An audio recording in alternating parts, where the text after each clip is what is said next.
Okay. Now we're going to find it says at a given point, find the slope of the curve, the line that is tangent to the curve, or the line that is normal to the curve. So they're looking here in this example for the normal. There's the normal, but you might be wondering, what the heck is a normal? So let's talk about that. So I have some function, and let's just pretend it's y equals x squared. I believe that's what it actually is when I graphed it. But this blue graph here, this one right here, this line right there, is the tangent. So that is the equation, or that is the tangent line, okay? I don't know what the equation is, but that's the tangent line. And if you notice, there's a green line here. This green line here is what we call the normal line. What in the world is a normal line? Well, it's just a line that is perpendicular to the tangent. So if you notice here, there's a 90-degree angle. All right, the tangent and the normal are perpendicular. That means that the relation between the slope of the normal, so let's say the slope of the normal, and I can't spell tonight apparently. Here's the normal, the slope, we're going to call it m. I'm sorry, totally off. The tangent, okay, the tangent slope we're going to call m, and the normal slope, this is how they're related. You probably have done this like in a college algebra, and this is why you're doing it.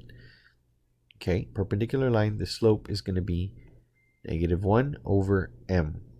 It is the opposite reciprocal. The opposite reciprocal of the tangent slope. So that's what we're going to be doing.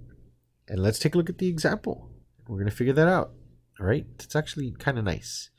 Implicit differentiation problem, and notice they give us a point to plug in, and we need a whole point to plug in x and y because we're dealing with an implicitly defined function. So this one's going to be fun. It's going to be really easy once we figure out what the slope of the tangent and then the slope of the normal are. So let's take a look. First, we're going to do the x treatment. So here, x treatment, that's 0. Here, the x treatment, that's going to be 3x squared. All right. Now, we can go off and do the x treatment on the other side, but let's proceed and now do the y treatment. So now we do the y treatment, and we're going to have plus 5y to the 4th power, and we say y prime, and here the derivative there with respect to y, the y treatment is 0. So we're actually done on the left hand side. Now we're going to take a look at the right hand side. X treatment, that's 0. X treatment, that's 12. Now we do again, but now this time the y treatment, that's going to be plus 2y, but we have to say y prime. Derivative of that is 0. So we're actually pretty good. All right, we're good. We just need to move our y primes to one side. So here's a y prime, here's a y prime. I'm going to move that this way. This guy, I'm going to move this way. All right, and then I'm also going to factor out the y prime. So just keep in mind that that's what I'm doing when I kind of fast forward through this.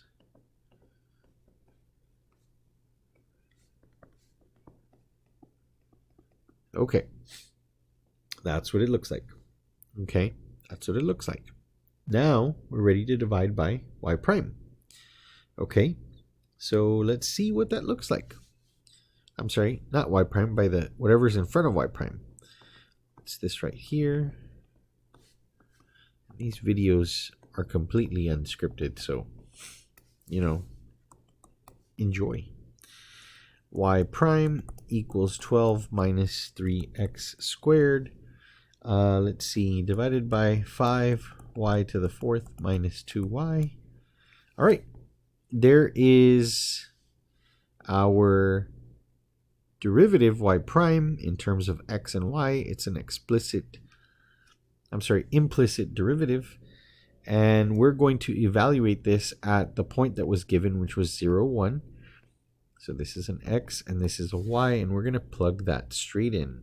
So to find the slope of the tangent, which is m, which is y prime, I'm going to say 12 minus 3 times 0 squared divided by 5 times 1 to the 4th minus 2 times 1. And I get something that looks like this, 12, because this right here is 0. And then 1 to the 4th is 1, so 5 minus 2 times 1 is just 2. 5 minus 2, so I end up with 12 divided by 3, which is 4. So this is the slope of the tangent. I'm going to go back and put my little t there. So my slope of my tangent is 4. So it's no wonder that if m sub t is 4, then m of the perpendicular, or m of the normal, all right, is going to be negative 1/4, okay? And then the point that we were given was 0, 1, so this is an x1, y1, but that right there itself is the y-intercept, so we're actually good to go, all right? Y equal negative 1/4 x plus 1. But if you want to point slope it, you certainly can. Y minus 1 equal negative 1/4 times x minus 0. You do the very simple math there, solving for y, and again you get y equal negative 1/4 x plus 1, which this right here is the equation of the normal line. Now I'm just going to add that had the question said what's the equation of the tangent line, well, we would have stopped back over here and point sloped it, and we would have had our answer already. But there was just one little extra step to find the equation of the normal, and we found the equation of the normal. It's right here. All right. So really neat what we can do with these problems and finding equations of tangents or normals, even though they are implicitly defined functions. So as always, I hope this video was helpful, and remember, like and subscribe.